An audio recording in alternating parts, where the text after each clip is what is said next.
All right, we're gonna continue the lateral line. We just did glute max. Now we're gonna work our way into the internal and external obliques.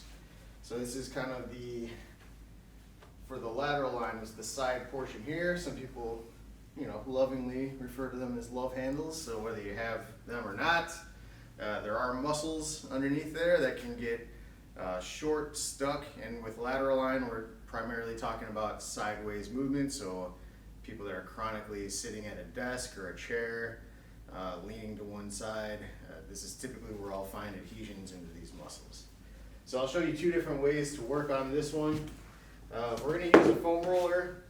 Now I'm using the black dense foam roller. If you have one that's a little bit softer, they make like white ones that are a little less dense. That might be appropriate to just start with. But I'm going to use this black one here because that's what I've worked my way up to.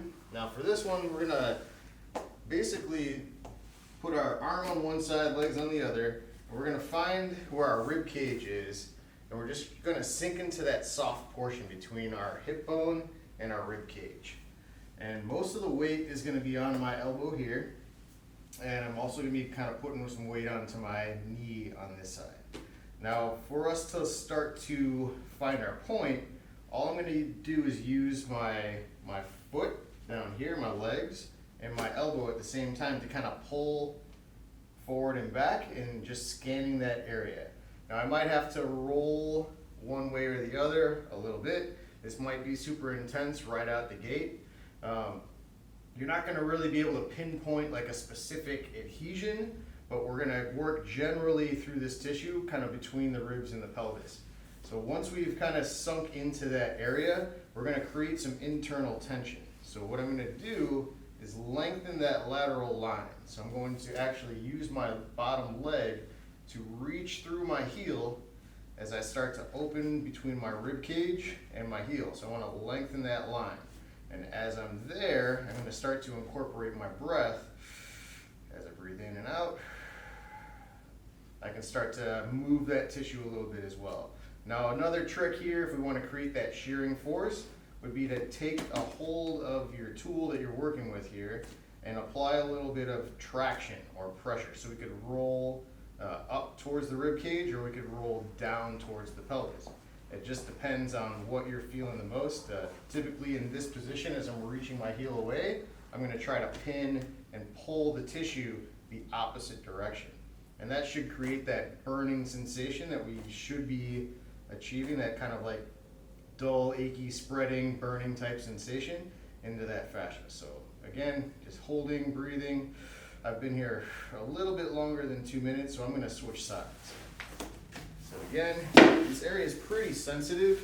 What you want to watch out for is in the lower part of the back here, you have what are called your floating ribs, and those could be super painful if you push on them. So avoid rolling back kind of obliquely onto your back as much as you can, and try to stay right in that soft spot between the hip and the rib cage. So again, I'm just going to start reaching through my bottom leg, creating that internal tension. I can take my hand on the foam roller itself and start to traction up towards my ribs, and that definitely increases that internal tension, that shearing force that we want to create to get those tissues separated. And as we're here, we're just breathing. Now, I could even kind of like take my elbow and my hand and pull as I'm reaching my heel away. I'm kind of pulling my shoulder and my rib cage that way. So I'm pulling the ground towards the foam roller, and that's going to help to open and lengthen a little bit more as well. Perfect. So the other way you could get into this would be with a ball. Again, basketball, volleyball, something softer than this like dense medicine ball would be more appropriate to start with. So as you work your way up, you could graduate to something a little more dense like this. Basically the same exact technique, but this allows me a little more freedom of movement and a little smaller surface area to work with.